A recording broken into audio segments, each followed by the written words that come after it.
하물며 이 큰 성읍 니느웨에는 좌우를 분변하지 못하는 자가 12만여 명이요 가축도 많이 있나니 내가 어찌 아끼지 아니하겠느냐 하시니라.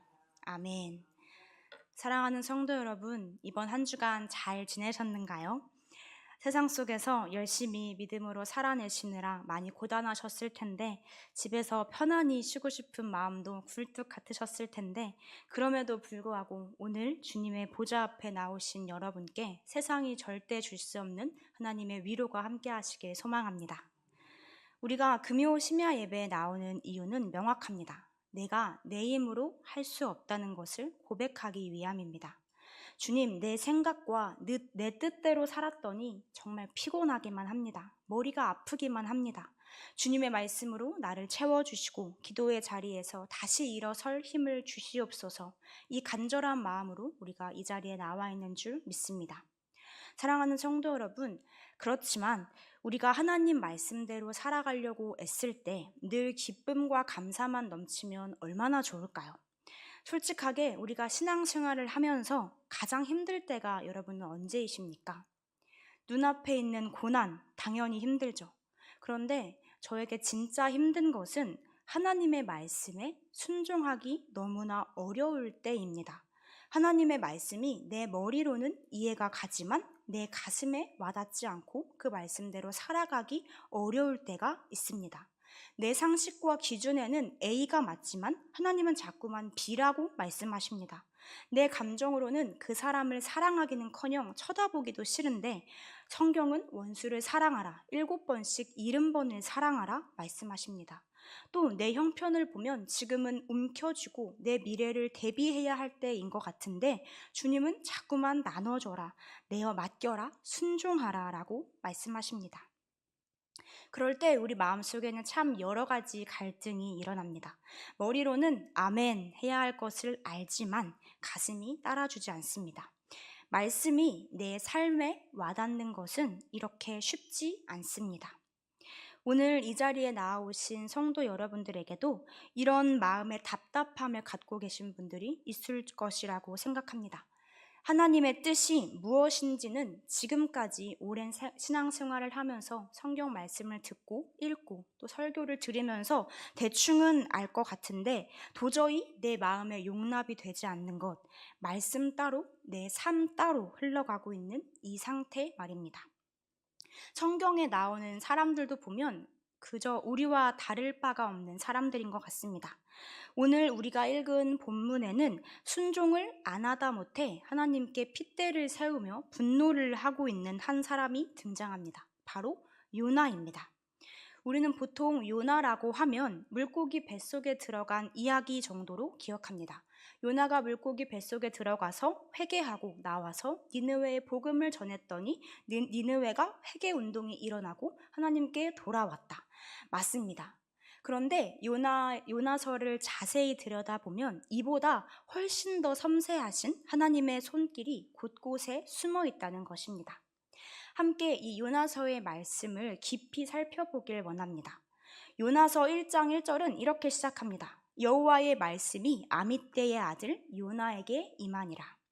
여호와의 말씀이, 하나님의 말씀이 바로 요나서 1장 1절의 첫 어두에 등장합니다. 다시 말해 이 여호와의 말씀이 요나서의 주인공이라는 말씀입니다.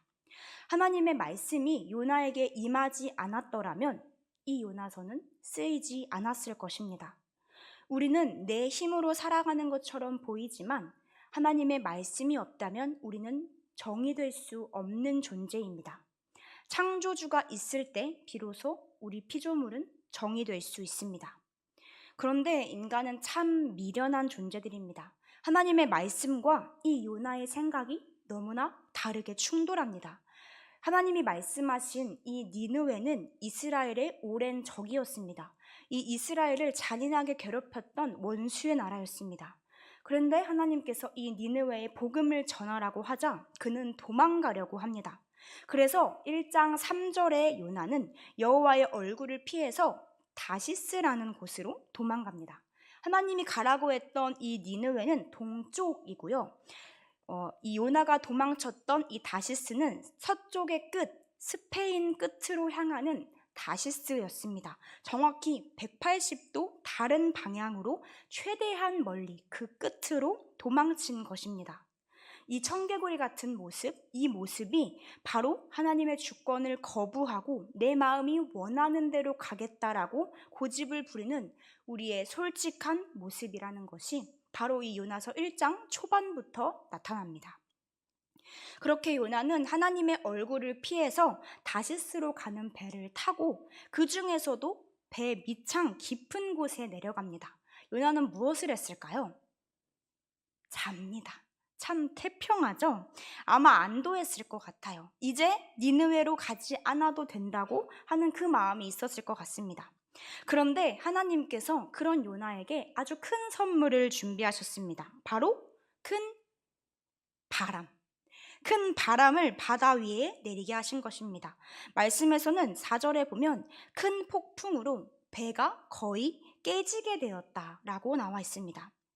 인생의 폭풍을 만날 때 우리는 흔히 재수가 없다고 말합니다.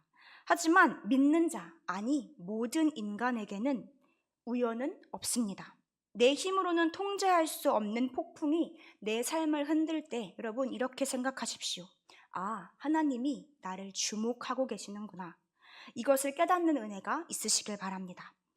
배에 타고 있던 다른 사람들의 반응은 어땠을까요? 다른 사람들은 이방 사람들이었는데요. 그들은 각자 자기들이 믿는 신에게 기도하기 바빴습니다. 만국 기도회가 이 작은 배에서 시작된 거죠. 그런데도 폭풍이 잠잠해지지 않자 이 사람들은 누구 때문에 이 재앙이 시작되었는지를 알기 위해서 제비를 뽑습니다. 그리고 뽑힌 제비에는 누구라고 적혀 있을까요? 요나라고 적혀 있습니다. 하나님의 주권적인 손길은 이 제비 뽑기 한 판마저도 정확하게 통제하고 계셨습니다. 선원들이 요나에게 묻습니다. 우리가 널 어떻게 해야 바다가 잔잔해지겠느냐? 이때 요나가 1장 12절에 이렇게 대답합니다. 나를 들어 바다에 던져라. 그리하면 바다가 너희를 위하여 잔잔하리라. 어떻게 보면 굉장히 숭고해 보이는 믿음의 한 사람의 고백처럼 보입니다. 하지만 요나의 마음을 조금만 생각해 보면 내가 저 니느웨에 가서 복음을 전하느니 차라리 여기 바다에 빠져 죽겠다. 차라리 나를 죽이십시오라고 말하고 있습니다. 실제로 요나는 이후로도 2번이나 더 하나님께 내 생명을 거두어 가십시오라고 말합니다. 일종의 단식 투쟁이고 목숨을 건 하나님 앞에서의 거역인 거죠. 여러분, 인간이 이토록 무모합니다. 하나님의 말씀이 내 생각과 정면으로 부딪힐 때, 내 감정과 충돌할 때 우리는 차라리 내 생명을 거두어 가십시오라고 말합니다. 내 뜻대로 안 해주시면 그냥 내 맘대로 살다 죽겠다고. 요나의 모습이 그 언젠가의 우리의 모습과 비슷해 보입니다. 결국 선원들은 요나를 바다에 던집니다. 그리고 정말 폭풍이 잠잠해졌습니다. 요나는 바다에 빠지면서 이렇게 생각했을 것 같습니다. 니느웨 안녕, 나는 진정한 자유를 찾아서 떠난다. 그런데 하나님께서 또다시 준비해 놓으신 큰 선물이 있었으니 그는 바로 이름도 유명한 큰 물고기였습니다. 17절에는 이렇게 말합니다. 여호와께서 이미 큰 물고기를 예비하사 요나를 삼키게 하셨으므로 라고 적혀 있습니다. 요나가 바다에 떨어지기 전 이미 하나님은 물고기를 사용하셔서 대기하고 계셨던 것입니다. 요나는 하나님의 손길을 벗어나서 죽음으로 도망치려고 했지만 그 죽음 앞에서도 하나님의 거대한 손길이 먼저 요나를 기다리고 있었습니다. 그리고 그 캄캄한 어둠 속에서 그 물고기 뱃속에서 요나는 결국 하나님께 소리 높여 기도하기 시작합니다. 인간의 불순종이 만들어낸 그곳을 하나님은 결국 기도의 장소로 바꾸십니다. 여기서 우리는 확실히 짚고 넘어가야 하는 것이 있습니다. 그것은 바로 하나님의 주권입니다. 이 주권이라는 단어가 여러분에게는 어떻게 들리십니까? 하나님께서 자기 마음대로 하신다는 그 차갑고 독재자 같은 느낌이십니까? 성경이 말하는 하나님의 주권은 그런 차가운 단어가 아닙니다. 우리 인생이 사방으로 우겨쌈을 당하고 있을 때 벼랑 끝에 몰렸을 때 그 밑에서 우리를 받아내시는 그 거대한 손길, 그것이 바로 우리 하나님의 주권입니다. 내 인생의 운전대를 내가 아니라 하나님이 쥐고 계시며 내 삶의 모든 순간이 하나님의 선하심 안에 있다는 것입니다. 우리가 왜 불안해합니까? 우리의 영혼이 왜 이토록 크고 작은 일에 일희일비하며 낙심합니까? 내 인생이 내 생각대로 흘러가지 않기 때문입니다. 그러나 요나서를 보십시오. 요나는 하나님의 손을 벗어나기 위해, 하나님의 얼굴을 피하기 위해 발버둥을 쳤습니다. 동쪽으로 가라 하면 서쪽 끝으로 도망치고 깊은 배 밑창에 숨어서 잠을 잤고 급기야 바다에 빠져 죽는 선택까지 했습니다. 요나의 시선으로 요나의 사건을 바라보면 요나의 인생은 하나님의 통제를 벗어나서 도망치는데 성공한 것처럼 보입니다. 하지만 진짜 그렇습니까? 하나님이 요나가 도망치는 골목마다 하나님의 주권적인 손길이 요나를 먼저 가서 요나의 앞에 가서 기다리고 있었습니다. 요나가 배를 타자 폭풍이 시작됩니다. 또 선원들이 제비를 뽑자 하나님의 손가락은 정확히 요나 너야, 요나를 가리키고 있습니다. 요나가 차라리 죽겠다고 말했을 때 하나님은 이미 큰 물고기를 예비하셨습니다. 여러분, 이것이 바로 하나님의 주권입니다. 요나가 아무리 머리를 쓰고 자기 계획대로 고집을 부려도 단 한순간도 하나님의 손길 밖으로 벗어난 적이 없다는 것입니다. 그래봤자 하나님의 손바닥 아니었습니다. 이 사실이 우리에게 왜 위로가 됩니까? 내 연약함과 불순종마저도 하나님의 주권 안에서는 실패가 없다는 것입니다. 내 불순종의 크기보다 나를 붙잡으시는 하나님의 주권이 훨씬 더 크시다는 것입니다. 하나님이 정말 지금 이 상황에서도 함께 하실까? 하나님, 그때 기억하시죠? 제가 혼자 울고 있을 그때, 정말 그때 하나님 거기 계셨습니까? 그때 어디 계셨습니까? 라고 눈물을 흘린 적이 있으십니까? 내가 주님을 놓친 순간에도 주님은 나를 포기하지 않으셨고, 내가 주님을 등졌을 때에도 주님은 나를 살리기 위해 폭풍을 보내고 물고기를 보내시며 나를 주목하고 계셨습니다. 그러므로 성숙한 성도들은 내 뜻대로 일이 풀리지 않을 때 하나님을 원망하지 않습니다. 분노하지 않습니다. 낙심하지 않습니다. 왜냐하면 내 삶의 결론은 하나님의 주권 안에 있음을 신뢰하기 때문이죠. 내 인생이 주님의 그 거대한 손길 안에 있기에 나는 안전합니다. 그 손길을 신뢰합니다. 이렇게 고백하는 우리 모두가 되기를 소망합니다. 그렇게 큰 물고기 뱃속에서 강제로 무릎이 꿇려진 요나는 물고기가 그를 육지에 토해내자마자 결국 니느웨로 향합니다. 하나님이 다시 한번 말씀하셨거든요. 일어나서 저 큰 성읍 니느웨로 가서 내가 너에게 명한 바를 그들에게 선포하라. 이제는 요나가 대단한 사명자가 될 것 같았지만 요나의 발걸음은 아직도 무겁고 요나의 입도 여전히 무겁습니다. 니느웨는 아수르의 수도답게 대도시였습니다. 그 성읍을 다 돌려면 꼬박 3일이 걸리는 땅인데 골목골목을 다니며 하나님의 심판의 메시지를 전해야 했지만 요나는 딱 하루 동안만 외칩니다. 그것도 뛰지도 않고 걸으면서 아주 짧은 설교를 합니다. 히브리어 원어로는 딱 5단어만 외쳤더라고요. 40일이 지나면 니느웨가 무너지리라. 40일이 지나면 니느웨가 무너지리라. 영혼을 향한 사랑이 눈 씻고 찾아봐도 찾을 수 없습니다. 하나님의 이름은 등장하지도 않습니다. 왜 망하는지 죄에 대한 지적도 없고 어떻게 해야 살 수 있는지 구원의 소망도 제시하지 않고 있는 설교였습니다. 그런데 결과는 달랐습니다. 길거리에서 이 요나의 5단어를 들은 백성들은 가슴을 찢고 회개하기 시작합니다. 그리고 그 회개의 불똥은 왕궁에게까지 튀었습니다. 아수르의 왕은 보좌에서 일어나 왕복을 벗어던지고 굵은 베옷을 입은 채 제 위에 주저앉았습니다. 그리고 온 나라에 조서를 보내는데요. 사람이든지 짐승이든지 소떼나 양떼나 아무것도 입에 대지 말지니 곧 먹지도 말고 물도 마시지 말고 힘써 하나님께 부르짖고 각기 악한 길과 손으로 행한 강포에서 떠나라. 인간뿐만 아니라 소와 양 같은 가축까지도 금식하는 회개운동이 일어난 것입니다. 이 요나의 5단어짜리 설교를 통해 하나님께서 이루신 것입니다. 하나님의 주권이었습니다. 여러분이 요나였다면 이 상황에서 어떻게 반응하셨을 것 같나요?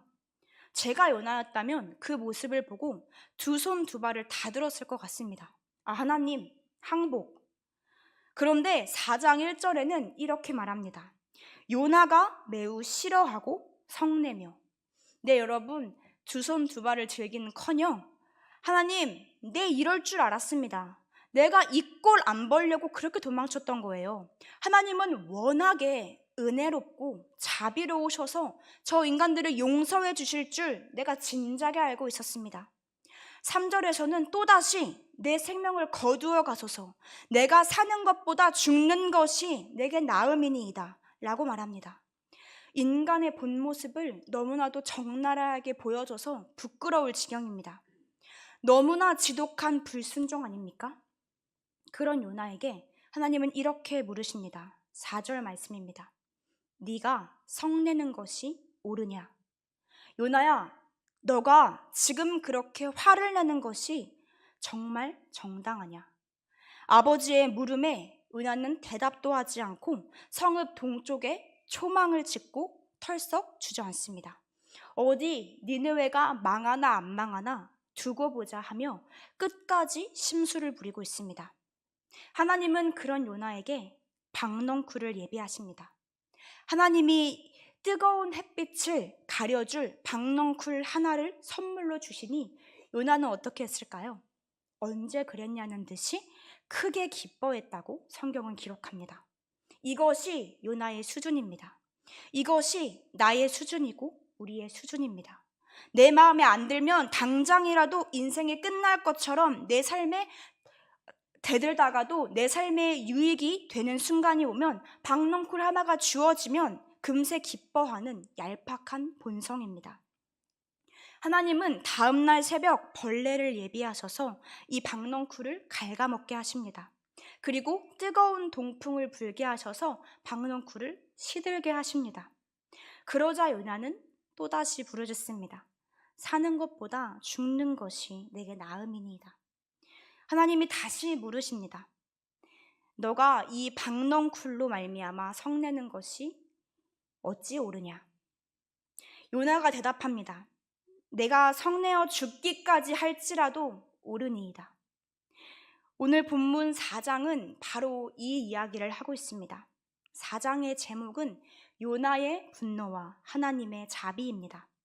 이기적인 선지자 요나의 분노와 사망을 저버린 선지자에게도 죄악이 가득한 저 니느웨 땅에게도 보여주시는 하나님의 자비, 그 두 개의 충돌입니다. 이 하나님의 자비가 때로는 우리에게는 굉장히 불편한 진리로 다가올 때가 많습니다. 하나님, 왜 하필 저 사람입니까? 나를 힘들게 한 저 사람은 왜 저렇게까지 잘 먹고 잘 삽니까? 하나님 은혜 큰 거 압니다. 그런데 그 은혜가 저 사람의 마음 끝에까지 닿아야 했습니까? 그리고 그 하나님의 자비가 나를 향할 때는 당연하게 여깁니다. 내가 교회를 열심히 나와서 기도를 많이 해서 주신 복이지 라고 생각할 때도 있습니다. 그런데 내가 볼 때 자격 없어 보이는 사람에게 하나님의 자비가 임하면 요나처럼 배가 아프고 화가 치밀어 오릅니다. 이 하나님의 자비가 불편하게 느껴지는 것 자체가 무엇을 증명하시는지 아십니까? 바로 우리가 전적으로 타락했다는 증거입니다. 종교개혁자 칼빈은 우리의 영혼이 구석구석 오염되었다고 말합니다. 신학자 벌코프는 우리가 영적 파산자라고 선언합니다. 제가 신대원에 입학하기 전에 그 악명 높은 동계어학광자를 하고 있었을 때입니다. 한 달은 헬라어, 한 달은 히브리어를 죽기 살기로 배우면서 매일매일 시험을 치는데 감사하게도 저는 2과목 다 A플을 받았습니다. 얼핏 들으면 제 자랑 같아 보이시죠? 하지만 한국말은 끝까지 들으셔야 합니다. 사실 제 점수로는 도저히 A플을 받을 수 없는 성적이었습니다. 왜냐하면 난다긴다 하는 신학생들이 수두룩이었거든요. 그렇다면 어떻게 A플을 받을 수 있었을까요? 바로 교수님들의 은혜 점수가 있었기 때문입니다. 이 은혜 점수가 무엇이라 하냐면 신학생들은 바로 알 건데 수많은 낙제자들을 구제해 주기 위해서 교수님들께서 모든 학생들의 시험 점수를 원래 안 그랬던 것처럼 올려주시는, 플러스 해주시는 것입니다. 점수표를 받고 제가 얼마나 신나했는지 모릅니다. 하나님께 감사의 기도가 그 자리에서 나오더라고요. 제 모든 수고를 알고 하나님께서 A플을 주셨구나. 그 감격이 얼마나 갔는 줄 아십니까? 채 30분을 가지 않았습니다. 왜냐하면 저보다 훨씬 더 공부를 하지 않고 저보다 훨씬 더 일찍 자고 저보다 훨씬 더 늦게 일어난 그 사람이 저랑 똑같이 A플을 받았기 때문이죠. 그 순간 저는 무슨 생각을 했을까요? 억울하다. 정말 억울하다. 내 모든 눈물을 아시는 하나님, 억울합니다. 하고 그 다음 나오는 감정은 분노더라고요. 아니, 아무리 그래도 그렇지. 제가? 아니, 교수님은 점수를 주시려면 적당히 주셔야지 무슨 이렇게까지 주시나. 그리고 그것을 가지고 기도하는데 제 모습을 보며 소름이 끼쳤습니다. 아, 인간은 정말 전적으로 타락했구나. 지성도, 의지도, 감정도, 육체마저도 죄의 오염이 없는 곳은 없구나. 은혜 점수로 A플을 받을 수 없었던 내가 그 성적을 받아놓고 타인에게 그 은혜가 똑같이 임하자마자 바로 분노하는 요나의 모습이 바로 제 모습이었습니다. 성도 여러분, 우리는 나 같은 죄인 살리신 그 은혜에 고마워 라고 찬양하면서 눈물을 흘리면서도 나는 저 사람보다는 자격이 있지. 이렇게 선을 긋고 맙니다. 내가 구원받은 것은 감사한 것이지만 당연하고 원수가 구원받는 것은 불공평하다고 생각합니다. 이 본성을 확실하게 마주할 때 비로소 우리는 이 요나서의 결론 앞에 무릎을 꿇게 됩니다. 이 책의 마지막은 하나님이 요나에게 질문을 던지면서 끝납니다. 11절 말씀입니다. 하물며 이 큰 성읍 니느웨에는 좌우를 분변하지 못하는 자가 12만여 명이요 가축도 많이 있나니 내가 어찌 아끼지 아니하겠느냐. 그리고 요나의 대답은 나오지 않습니다. 이제 이 질문에 오늘을 살아가는 저와 여러분이 대답할 차례입니다. 너를 아프게 한 그 사람에게도 내 자비가 흘러가는 것이 너는 받아들여지느냐? 주님은 우리에게 오늘 묻고 계십니다. 원수까지도 아끼지 않으시는 하나님의 자비 앞에 내 안에 약한 모습, 그 악한 모습을 직면하십시오. 나 또한 하나님의 은혜 점수가 아니었다면 이 자리에 앉아있을 자격이 없었던 진노의 자녀였다는 것을 깨달아야 합니다. 그렇다면 우리는 이 요나서의 말씀을 붙잡고 어떻게 살아가야 할까요? 하나님의 말씀이 내 삶에 도저히 적용되지 않고 하나님의 뜻이 도저히 내 마음에, 내 마음뿌리 깊은 곳에 받아들여지지 않을 때 우리는 무엇을 바라보아야 합니까? 이 질문에 대한 해답은 구약의 모든 약속을 성취하러 오신 예수 그리스도의 안에서 온전히 해결됩니다. 마태복음 12장입니다. 당시 종교 지도자들이었던 이 서기관들과 바리새인들이 예수님께 찾아와서 당당하게 요구합니다. 선생님이시여, 우리에게 표적 보여주시기를 원하나이다. 눈앞에 예수님, 하나님의 아들이 있는데도 여전히 자기들이 원하는 그 기적을 보여달라고 요구합니다. 그리고 예수님은 39절과 40절에 이렇게 대답하십니다.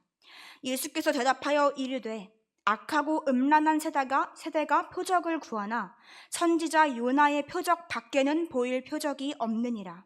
요나가 밤낮 사흘 동안 큰 물고기 뱃속에 있었던 것 같이 인자도 밤낮 사흘 동안 땅속에 있으리라. 요나가 사흘 동안 물고기 뱃속에 갇혀 죽음의 고통을 통과했다가 다시 육지로 나온 사건이 바로 예수 그리스도의 우리의 죄를 위해 십자가에 못 박혀 죽으시고 3일 만에 부활하신 사건을 보여주었던 그림자였던 것입니다. 그리고 이어진 41절에는 이렇게 말합니다. 심판 때에 니느웨 사람들이 일어나 이 세대 사람을 정죄하리니 이는 그들이 요나의 전도를 듣고 회개하였음이거니와 요나보다 더 큰 이가 여기 있으며. 아멘. 사랑하는 성도 여러분, 오늘 우리는 요나보다 더 크신 예수 그리스도를 바라보아야 합니다. 아수르의 수도인 니느웨, 아수르는 이 이스라엘을 잔인하게 괴롭혔던 나라이기 때문에 요나는 니느웨를 사랑할 수 없었고 니느웨에 있는 영혼들을 사랑할 수 없었습니다. 그러나 요나보다 더 크신 예수님은 우리를 향한 사랑과 긍휼의 마음으로 하늘 보좌를 버리고 이 땅 가운데 찾아오셨습니다. 요나는 물고기 뱃속에서 간접적인 죽음을 통과했지만 우리 예수님은 죄인된 우리를 살리시기 위해 물고기 뱃속보다 더 어두운 진짜 십자가의 죽음을 통과하셨습니다. 요나는 자기 원수들이 구원받는 것이 싫어서 차라리 나를 죽여달라고 외쳤지만 우리 예수님은 원수된 우리를 살리기 위하여서 하나님, 차라리 내가 죽겠습니다라고 십자가로 향하셨습니다. 이것이 바로 요나보다 더 크신 이가 보여주신 십자가의 표적입니다. 그러므로 내 감정으로는 도저히 그 사람을 용서할 수 없고 내 상식으로는 도저히 이 고난이 이해되지 않아서 불쑥불쑥 요나처럼 분노가 찾아올 때 나를 위해 십자가에서 피를 흘리신 예수님을 바라보십시오. 우리는 너무나도 작은 존재입니다.